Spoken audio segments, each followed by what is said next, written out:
Welcome back to the episode. I'm excited for this part 2 of our web design hotline. Oh, yeah. We are answering all of your questions that were put on my Instagram a few weeks ago. And so we are excited to jump in.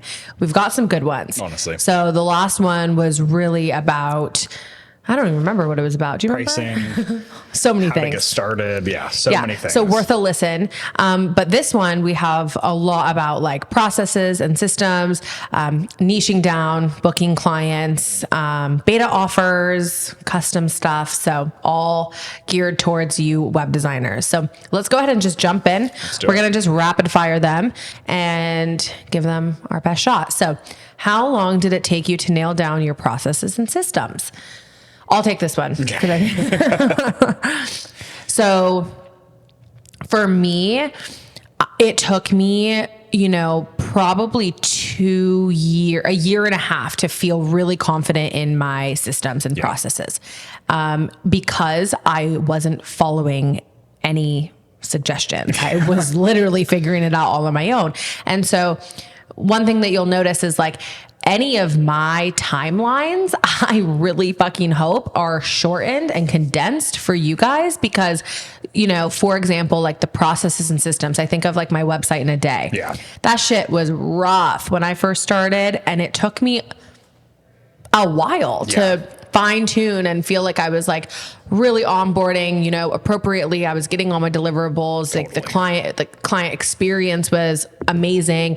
And so that's why I've literally made like design your day rate so that all of those processes and systems are just templatized for someone to literally just implement so that it could quite literally take 2 days. Mm-hmm. So take my like 8 months of trial and error of website in a day, condense it into 2 days. Yep. So yeah, I would say mine will inevitably take longer than anyone else's. Yep. I really fucking hope. Constantly evolving. Like the systems that were then have gotten way better. They've changed, they've improved, and they will continue to. 100%. I feel like when I think of nailing down, I think that there's a difference also of like, I feel like this really is like working, but then there's also an element of always needing to be open to evolving it because just shit changes and like your like ideal audience might change of who you're working with, and they might need to have a different method or they might need, something to be changed up, or you might not be liking like the time period that you're waiting for, like whatever it is. And so like nailing it down, yes, but then also always being down to evolve. And that's definitely like where I've always been at. So what's the best way to get in contact with clients in your niche? I'm a big fan of just still using Instagram. Yeah. I'm going to suggest a mindset switch. Okay. I know that I've talked about this specifically a lot, but what I see all the time, I swear to God, on TikTok, I get a comment like this multiple times a day. How do I find clients? How do I find clients? How do I find clients? I see it all the time. Do you see it all the time? I do. How can you set yourself up so that your clients find you instead of you finding them? That is the power of social media. I'm such a big advocate for building Instagram out, being on TikTok if you feel like you can do short form, having a presence on Pinterest, doing whatever you can to be found. Yeah. Because the way that social media works is it's a search engine. And so many of my clients, when I asked, how did you find me? They were like, I literally just Googled Showit web designer and Instagram and found you. So you can do that too. Set yourself up to be found, to be shared, show up on your social media. Even if you're doing engagement and trying to, grow your awareness, you're not finding them. Like you're just placing yourself in front of them. And you're connecting with new people. And then you're going to even use like your stories to drive them, to close the deal. Yeah. So I think really switching that, but to actually find it, I would say, I feel like we have a whole episode on this, we do literally how to find your niche, how we found our niche. It's in this season. I think it's maybe 2-3 episodes back. So definitely go listen to that because we literally show you like our methods and strategies of how to use social media, even maybe some like unique, interesting ways that you maybe haven't thought of how to find clients in this niche. So 100%. Let's keep it there. How do you handle when clients need copy updates? Do you do it for them or do you allow them to update it? That's a really good question. This is definitely, I think people's concerns always lay in the copy world of web design. Like, I feel like so many people are like, do I need to offer it? How do I do it? What are they? And like, release the pressure that you need to do any fucking copy. It is like its own specialized skill. Like, if you want to fucking become a copywriter, great. And if you want to charge, add that on, charge your worth for a package. But like, it is absolutely not the same thing at all. And so and let me just like emphasize on if you want to do copy, great, do it, charge for it. I don't. Right. That is not my forte. And I have great copywriters in my world that I would recommend. Like, get your bag. Let me recommend these clients to you, because I know that that's your zone of genius and it's not mine. So don't feel pressure to do it just because, I don't know, maybe someone told you that you had to, or one client. Or you saw somebody else doing it. Or realistically, like, a client was like a fucking bitch because they wanted you to write their copy. But like, it's not the same thing. So next time, just like have set boundaries if you don't want it to be offered, and be like, it's out of my scope of work. A lot of the time with clients, if let's say I do a website for them and on the day they don't have copy yet, I will leave it all lorem ipsum and they can go fill it in. Once we're done with the day, it's your responsibility to fill in your copy. With an appropriate training video on how to do so. Totally. I'll set them up so that they're empowered to do so, but it's your responsibility. You can hire someone, you can do it yourself. Luckily for me, a lot of my clients always enjoyed writing their own copy. And so that's been like a nice thing. Totally. But yeah, I would say that you can really like allow yourself to just find what works for you, right? Like, you've worked with a ton of web designers also, like, what percentage of them offered copy? 10%. Yeah, 1 out of 10 people, if that, really. Totally. But then you've also had copywriter clients. Like, okay, I'm actually curious from your perspective, because I do feel like people almost think, I don't know, this like obligation that they offer both. But you've had clients also that are copywriters, including a copywriter that we both have worked with, that's amazing. How fucking different are your web design and copywriter people, business owners, the way that they even set up their systems, everything? Like, don't you feel like they're so different? Very different. I don't think I've ever met a copywriter that is... Maybe this is actually going to ruffle some feathers. I don't feel like I've ever met a really good copywriter that's not a super introvert. And that totally is different for a lot of designers that I work with. But like, I've worked with really maybe high profit designers that are super extroverted, but the ones that really truly are creative copywriters are the English major type, the quiet reader, very focused on words and vocabulary and creativity, but are definitely like a very, very different vibe. Yeah, totally. Vibe. That's been my experience too. So I agree. Okay, I'll let you take this one. Can you explain how a beta launch works for a newbie web designer? I did CEO of Showit. Okay, first of all, we literally have such a good conversation of this in our episode this season, talking all about pricing your services. I actually go through an exact replica or like an equation of pricing of how I would start from ground zero, from pricing starting in the like 1 to 2,000. How do we work it up? How do we, when do we raise it in terms of how many clients are in between each raise? And then where do we find that sweet spot? So definitely check out that episode. That episode will be out next week. So if you're listening to this and you're like listening to it while it just came out, make sure to subscribe so that you get the notification once that episode comes out. But can you give just like a little mini rundown? Mini equation. Okay. So if I'm not even an equation, just like, how does it work? An absolute newbie think they don't even know what a beta is. Break down what a beta is. Offer essentially is a probably half price offer of what you want your price to be. You probably want to take on 2 to 5 clients. I typically find that 3 is the sweet spot. You want to take on 3 to 5 clients, and you want to be transparent with them that they are getting a deal because this is a new service for you. And typically how I always kind of like to structure that conversation is that I'm looking for a couple of beta clients that are interested in exchanging a good testimonial about what their experience was like working with me in exchange for getting 30 or 50% off the service. Yeah. I love that. Exactly what it is. And I have seen, so obviously Design Your Day Rate teaches you how to do a beta offer for a day rate offer specifically. And I probably have seen 75% of the students going through that program actually follow through doing the beta. And it is so successful. Yeah. Like I promise you it fucking works. It's what I even personally did when I launched my day rate. It's what you've done. I feel like it's like a no-brainer when you're a service provider because you can exchange for a testimonial and you get these things that actually build your own business up. And on this topic, I'm actually going to jump ahead to one of the other questions because I actually feel like this goes in line with it. So this question is, I'm worried about a custom client seeing their tweaked website into a template that I'd sell. It doesn't seem right. Yes. Okay. Literally, this is so simple. It would be in your contract and you would have what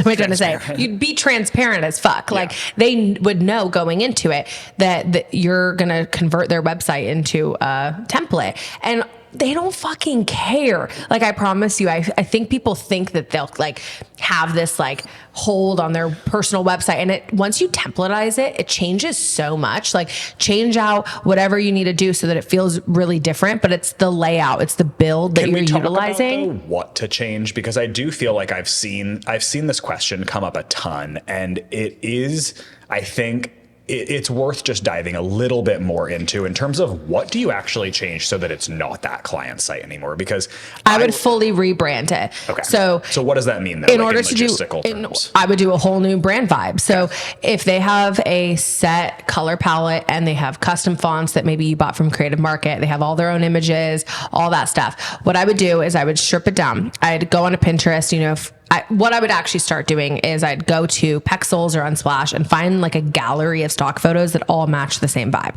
Then I would choose a color palette from that. I would choose free Google fonts because that's going to be the easiest way for you to sell templates. And then I would fully rebrand it. The new colors, new images, lorem ipsum. Literally, it's a whole new site. It's literally like when someone has a template and they pay you for template customization, you're rebranding it. It doesn't feel like the same site. Same concept. Yeah, so it shouldn't be noticeably the same at all. Except for the layout. Yeah. And you can change things around to whatever, but it's the build that's saving you so much time. And it's the structure and the outline. And also, they'll know ahead of time. So when I launched my template shop in 2019, the summer going into it, I took on beta offers. And in exchange, and I was so upfront, I was like, in exchange, normally this would be $5,000. And I think I did it. I think it was like $2,800 or something like that. It would have been $2,400. I don't think so. It was between like $2,000 and $3,000. Okay. And I was like, in exchange, I will build your website for you, and I will then be using it to convert it into a template that I can then sell. But like it'll be completely rebranded so that it's not like utilizing any of your assets. That's really what you have to change. It are the assets that is on their site. And I've literally never had a client fucking be stressed, because the way that I even would recommend building out your business is utilizing templates for clients. So if someone books a day rate website in a week, custom template customization, anything like that, they're going to be able to use a template that's pre-built. Mm-hmm. But then it's the exact same concept. It's just flipped, but they know if they're thinking about it, but most people don't even care. But that template has been used for other people. It's a fucking website, but it's about the brand vibe, the feel, the cohesion, the strategy behind it, all of that is what's going to sell. The actual like structure and outline of a website, no one cares about. Yeah. So that's what I would say. Let's see. I have a degree in web development, but I'm having a hard time getting clients. Is there anything you recommend? You want to take this one? Yeah, I think that if you are, first of all, if you're developing more than designing, I think that the clientele that you're looking for are going to be a little bit different. Yeah. But I think that it really goes to the same thing of really focusing on your personal brand, creating content, and showing what you are doing. Obviously, since Becca and myself are not developers, I can't really suggest like what to show, because I also think that even more so in development than design, you do have to focus on what am I able to show that's actually attractive to the client. Because with design, a lot of the time I want to tell my clients to show the behind the scenes of you designing. With developing, I don't think it's necessarily the same of like showing your liquid theme on Shopify and being like, wow, look at this. It's more so figuring out what does that give the client?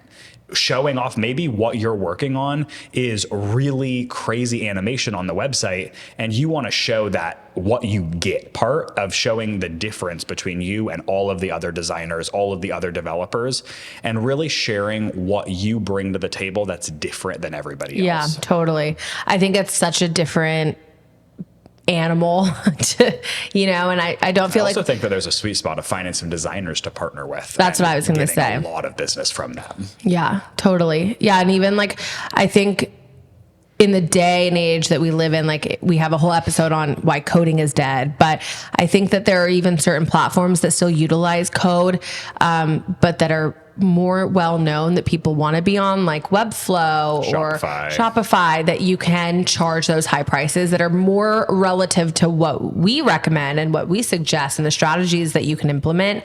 But straight up web development, I just don't think that we can give too much on. How do you pick a niche when you're indecisive? I'm stuck and I can't find one that aligns more than others. Okay, I swear to God, go listen to the episode all about niching. Yep. It's like 3 episodes back, all about niching. And it's honestly going to blow your mind. so good. So anyone having any issues about niching or not even an issue and you're just fucking interested, go listen to that episode because it's so good. Okay, I do web design for businesses, but have trouble charging more than $1,000 per site. Any advice? Okay, definitely tweaking your messaging, definitely tweaking who you're selling to, because I personally I've worked with, I don't know, under 100, but a lot of web designers aside from Becca. And I've never worked with people that are charging less than 1,000 past like their first couple of sites. And I think that it really goes to displaying yourself as an authority. I hope that if you are doing multiple sites that you've built up a portfolio for yourself. And with that, I think that you can slightly tweak who you're talking to. I would really focus on higher profitability businesses. And I would explore just next time you have a lead that's interested, give them a price that's $3,000 and see if they bite. And the worst thing that will happen is that they will say no, and you won't close them. Or go back to your $1,000 price. Exactly. No, but I think in all honesty, building out your brand and, really elevating your design and streamlining your business, those are the 3 key things that I teach in all my programs. And that is what will get you to be able to charge more 100%. At the end of the day. If you don't know how to do code, what do you need to know? You need to know a lot of things that we teach inside of the Wealthy Web Designer program, and pretty much everything in the courses that we teach. Straight up, if you go to the sales page of CEO of Showit and Wealthy Web Designer and you read the modules, that's what you need to know. Yeah, quite literally. Like Becca and I have kind of tried to get this down to a science. We've helped 4,000 students do this. We've done it ourselves. Yeah, that's literally. I feel like comparatively, we've figured it out. Yeah, for sure. Okay. And then last one is, what do you prefer about Showit rather than other hosts? Other platforms. Yeah. Well, it says hosts, but other platforms. I think that this is actually a good question to like do now, because I feel like it's so interesting, because the answer to this, I feel like, has evolved since you've evolved, since I've evolved. I feel like now I think Showit has so many pros and opportunities because of the user friendliness, the ability to create templates. Like, I don't think that there's hardly any other platform out there that you can do that with that easily. No, the ability to create templates for passive income was my biggest driving factor to get on Showit.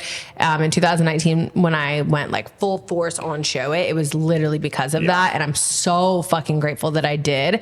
But even just designing websites, the way, like the ability that you're able to design in your own and then just migrate it to theirs, their domain transfers, their customer support, just even, it's a blank canvas. Like, have you ever been on Canva? It's literally like designing a website. It's like a website for dummies, but then you get to be the one that's not a dummy. And you come in with just like this design eye, and you want to you're creating art. And I feel like because it's a blank canvas, you really get to do that more than any other platform. And I promise you, I've tried them all. Yeah. And so, I stand by it. I love it forever. So Okay, well, that was really fun. Maybe we should start doing these more often.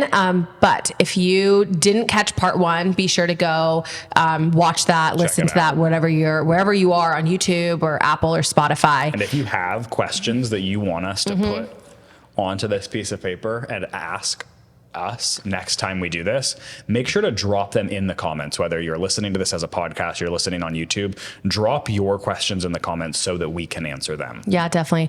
And if you are wanting to learn how to do web design, please don't be shy. Go to my website, beccaluna.com, and look at all the resources that we have. We have so many freebies. If you want to take the free course, Creative Career Course, it's on there. If you want to take CEO of Showit and learn how to design a website, if you want to take Wealthy Web Designer and learn most things that we've answered on this, or do a day rate or make passive income, whatever it is, there's so many resources on there. So with that, we'll see you next week.